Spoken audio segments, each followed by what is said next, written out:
over the years, I've discovered so many things that have become more or less like a tradition. It became a tradition directly or indirectly, but in the light of that, the persons that are projecting, the person that are working on these ideas have been affected. And I think some things need to be addressed, especially in the Christian world. So many things have to be addressed and to be talked about. What am I talking about? Yeah, for one reason or the other, be it a Christian brother or a social gathering, or amidst your acquaintances, the moment you discover that there is a little rift, a little quarrel, or a little fight, the next thing that comes to our mind is, I'm going to cut you off. I really wish to know those that implemented those ideas. You have a little misunderstanding with your working partner. You have a little misunderstanding with someone that you are working, or you have a relationship with, maybe family member or friend, or even acquaintance. Just a little rift, and the next idea that comes to your mind is, I'm going to cut the person off. I think some things need to be addressed. And the funny thing is, the persons, the pioneers of this cutting off, are seriously affected. Seriously affected. You can't even progress in your business. What am I talking about? There has never been any man in this life who stood up on his own.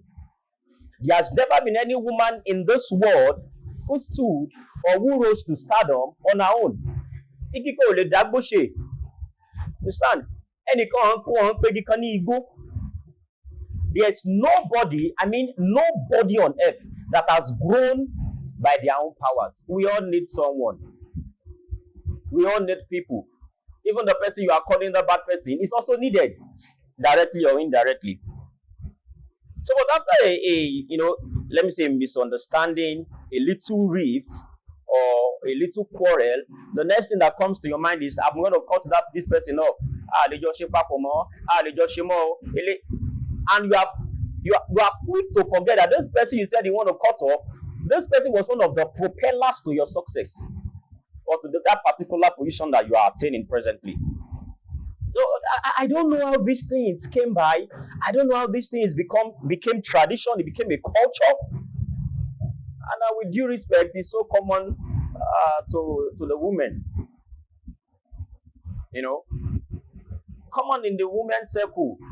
After a little misunderstanding, the next thing that Mama Sunday we pay, cut her off. Who are you? Before you cut that person off, you have forgotten how that person took you to the present position that you are now.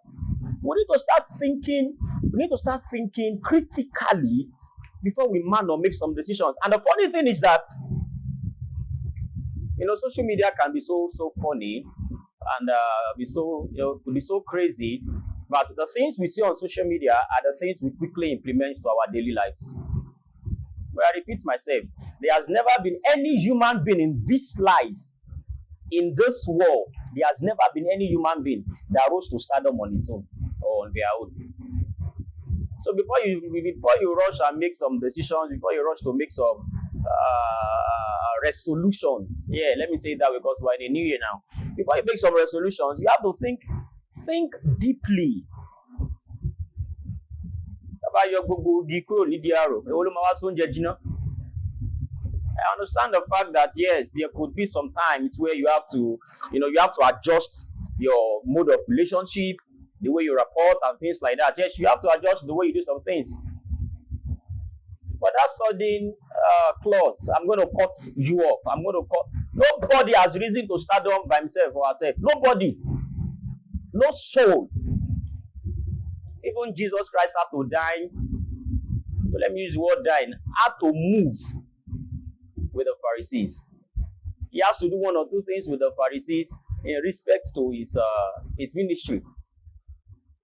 We know the story of the tax collector. We know the story of dining with the sinners. But that's not actually the bone of contention. The bone of contention here is that there is nobody that can become whatever he or she wishes to become without the help of a third party or without the help of somebody. Somebody is actually needed. You must grow with someone. Go and check it. You definitely must grow with someone. You must fly by the wings of some other persons. You can never do it on your own. Show me that one person that has done it by his or her own ability. Tó yẹ kó nìkan ló dá rìnrìn àjò láti dé ìpele tó yẹ kó dé. Ó fẹ́ ṣe oríire, ó fẹ́ èèyàn ló máa lò, èèyàn la fi ń dàgbà. If there are no members in church, do you think a pastor can be called a pastor? Tí o bá sí ọmọ ọjọ́ tó máa jókòó sínú church. Tí o bá sẹ́ni tí pastor máa wàásù fún, can a pastor be called a pastor? Tí o bá sọmọ school nínú ilé ìwé, ṣé proprietor lè wà ní? So we have to think straight and start changing our mentality to some things. So ó ti ṣe ẹ ti jọ ní one or two issues. The next thing that comes to your subconscious is, I'm going to cut him off. I'm not going to have anything. This person cannot know this person. The world don't understand, but if I navigate the discussion pẹ̀lú ẹni tán. But we all know that nobody has ever risen to stardom by his own strength, by his own power. Nobody has risen by his own agbára. Kò sẹ́ni tó lè ṣe. Kò sí anybody. Skill ẹnìkan ló máa mú mọ́. Ọgbọ́n ẹnìkan ló máa mú mọ́. Resources ẹnìkan ló máa mú mọ́. That's how the world moves. So you cut that one off. You cut that one off. You cut that one off, and you want to be, you want to be on the large stage. You want to drive the best cars, and you want to be reckoned with. You want to have a legacy, and you are trying to cut everybody. It does not work that way. And men should be very, very careful. Husbands at home should be very, very careful. Be very, very careful. Any little advice from your wife, you quickly listen and you start working on it. Women, they work with emotions. So because you gave your report at home as regards a particular situation, and the first advice that your woman gave to you is, and you listen to that same woman, because the moment you can no longer fend for your own, the moment you can no longer be that man, that same woman will be the person to bring you down, directly or indirectly. So think. It's a new era. Change some ideologies and change. Except you just want to be in life alone. And as believers, I don't even think that is even part of, our way of life. So please, let's change some narratives for every man, every woman that wishes to attain something in life. Laugh for you to become somebody. And every little thing you are cutting that off, then go and do it on your own. And these are one of the reasons, one of the challenges we are having. So then for retrogression, why some people cannot move, why some people cannot prosper, why some people cannot have that direct affluence that they want to have. Think about it.